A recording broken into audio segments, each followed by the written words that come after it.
Hello నమస్తే welcome back to ఎఫ్టీ హేమ్ ఛానల్. సో ఈరోజు అయితే మనం ఆర్కే బీచ్ వుడా పార్క్లో ఉన్నాం. సో ఈరోజు ఏం చేస్తున్నామంటే ఒక స్ట్రేంజర్ దగ్గరికి వెళ్ళి ఒక 3 క్వశ్చన్స్ అడుగుతాం.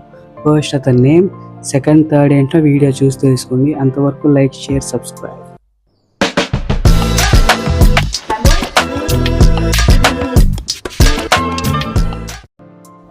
హలో అంకుల్, నమస్తే. I am a YouTuber and a content creator. So ఈరోజు ఒక 3 క్వశ్చన్స్ మిమ్మల్ని అడగబోతున్నా. మీ ఫస్ట్ క్వశ్చన్ ఏంటంటే, మీ నేమ్ ఏంటి? మల్లికార్జునరావు. ఓకే అండి. సెకండ్ క్వశ్చన్ ఏంటంటే, మీ మీ లైఫ్లో మోస్ట్ ప్రీషియస్ పర్సన్ కానీ థింగ్ కానీ ఏమైనా ఉన్నదా? అబ్దుల్ కలాం. అబ్దుల్ కలాం గారిని ఇన్స్పిరేషన్గా తీసుకోవడానికి రీజన్ ఏమంటున్నదా అండి మీకు? వాల్యూస్కి ఇచ్చిన ఇంపార్టెంట్, దేశానికి ఇచ్చిన ఇంపార్టెన్స్, అలాగే యూత్ చిల్డ్రన్ కూడా వీళ్ళు ఎలా పైకి రావాలి అనే దాని మీద అతను పెట్టిన importance, and at the same time without compromising on the quality of life. ఈ 3 కారణాల వల్ల అబ్దుల్ కలాంని, అతని లైఫ్ని అతను ఇన్స్పిరేషన్గా ఫీల్ అవుతాను. ఓకే అంకుల్, అబ్దుల్ కలాం గారు కొన్ని పోయిట్స్ కానీ కోట్స్ రాశారు. మీకు ఇష్టమైనది ఏమైనా ఉన్నదా?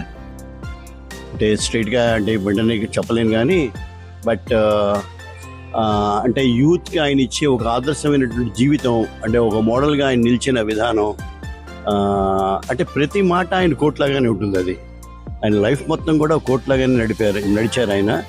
అలాగా ఒక మోడల్ లాగా ఒక ఆదర్శంగా జీవించారు. అందరికీ యూత్కి ఒక ఆదర్శంగా ఉన్నారు ఆయన పెద్దవాడైనప్పటికీ కూడా. That is the way.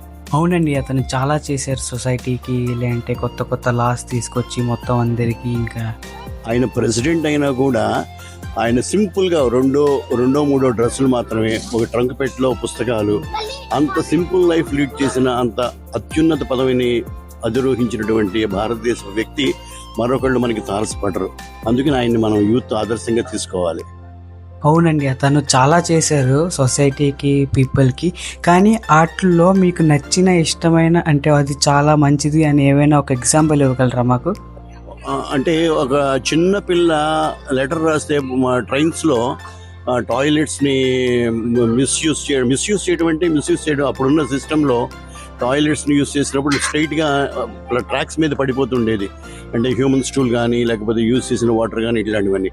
వాటికి ఒక చిన్న పిల్ల స్కూల్ చదువుకుంటున్న 5వ తరగతి 4వ తరగతి చదువుతున్న చిన్నపిల్ల రాసిన ఒక లెటర్కి అతను స్పందించి మొత్తం సిస్టమ్ మీద ఇప్పుడు మనం ట్రైన్స్లో చూస్తున్న బయో లేటరెన్స్ అని చెప్పి మనం ట్రైన్స్లో ఇవన్నీ, అంటే వాల్యూ, అతను ఆ కాన్సెప్ట్కి విలువిచ్చి చిన్న అడ్వైజ్ అయినా ఎవరి దగ్గర నుంచి వచ్చినా కూడా తీసుకుని దాన్ని ఆలోచించేటట్టుగా దాన్ని అమలు ఎలా భారతదేశానికి ఎట్లా చేయాలనేది ఆయన ఆలోచించే తీరు ఆదర్శంగా ఉంటుంది. ఓకే అంకుల్, థర్డ్ క్వశ్చన్ వచ్చేసరికి, మన ఫ్యూచర్ జనరేషన్స్కి లేదంటే యూత్కి కానీ ఒక ఇన్స్పిరేషన్గా చెప్పాలి అంటే మీరు యూత్ వాళ్ళకి ఏం చెప్తారు?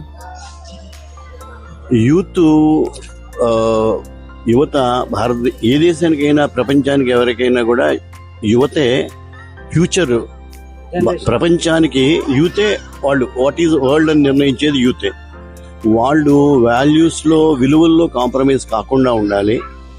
అలాగే వాళ్ళు చేసే పని వాళ్ళ కుటుంబానికని కాకుండా ముందు దేశానికి వాళ్ళు చేసే పని ఏ విధంగా ఉపయోగపడుతుంది అనేది ఆలోచిస్తూ వాళ్ళకు కూడా ఉపయోగపడేట్టుగా వాళ్ళ జీవితాన్ని మలుచుకోవాలి. అంటే సొసైటీకి మంచి చేస్తూ వాళ్ళు కూడా మంచిగా ఉండి వాళ్ళు ఒక మంచి వేలో వెళ్ళాలన్న మీ అర్థం? అంటే మనకి ఏది చేస్తే మనం సంతోషిస్తామో అది ఇతరులకు చేస్తూ ఉండాలి. ఇంకోళ్ళు మనకి ఏది చేస్తే మనం బాధపడతామో అది ఇతరులకు చేయకుండా ఉండాలి. అదొకటే భగవద్గీతలో కూడా చెప్పిన ఆదర్శం అని చెప్తారు. అది మనం అందరం జీవిత విధానంలో అలవర్చుకుంటే దేశం మొత్తం బాగుంటుంది. ప్రతి ఒక్కళ్ళు ఆ విధంగా జీవితం అలవాటు చేసుకుంటే ప్రపంచం మొత్తం బాగుంటుంది. అవునండి, కరెక్ట్. ఫ్యూచర్లో కూడా అందరూ అలాగా ఉండాలని మీ ఇంటెన్షన్ కదండి.